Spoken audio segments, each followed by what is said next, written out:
லூக்கா நற்செய்தி அதிகாரம் 12:43. தலைவர் வந்து பார்க்கும்போது தம் பணியை செய்து கொண்டிருப்பவரே அப்பணியாளர், அவர் பேறு பெற்றவர்.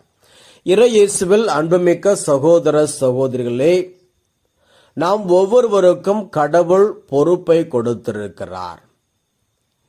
அந்த பொறுப்பை நாம் நம்பிக்கையோடு செய்ய வேண்டும்.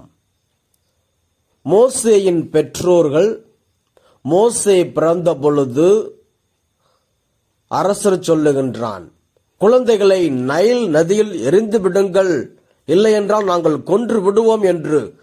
அப்படிப்பட்ட ஒரு கட்டளை வந்த பொழுதும் மோசேயின் பெற்றோர்கள் மோசேயை கண்ணுங்கருத்துமாக பாதுகாத்தார்கள். நைல் நதியில் எரியவில்லை. 3 மாதங்களாக வீட்டுக்குள்ளே வைத்து பாதுகாத்தார்கள். அதன் பிறகு ஒரு சிறிய பெட்டகம் செய்து அதிலே வைத்து நைல் நதி கரையோரம் அதை விடுகின்றார்கள். பார்வோனின் மகள் வருகின்ற நேரம், குளிப்பதற்கு வருகின்ற நேரம்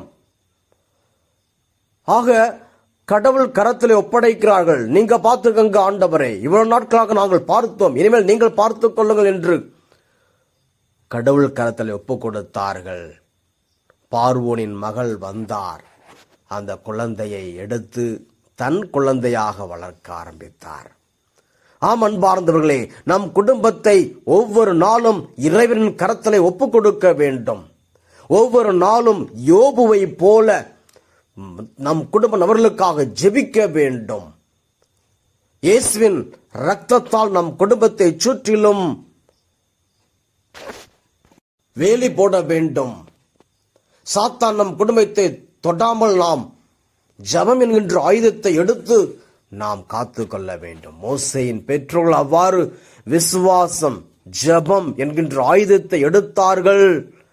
தங்கள் குழந்தையை காத்து கொண்டார்கள். அதனால் இஸ்ரேல் மக்கள் விடுதலை பெறுவதற்கு ஒரு நாயகன், ஒரு தலைவன் அந்த குடும்பத்திலிருந்து வந்தார். ஒருவேளை ஜெபம் என்கின்ற ஆயுதம் இல்லாமல் போயிருந்திருந்தால் ஒரு பெரிய தலைவன் வராமலே இருந்திருப்பார். ஆக உங்கள் குழந்தைகளை, உங்கள் குடும்பத்தை நீங்கள் கண்ணும் கருத்துமாக பார்த்து கொள்ளுங்கள். ஆண்டவர் கணக்கு கேட்பார்.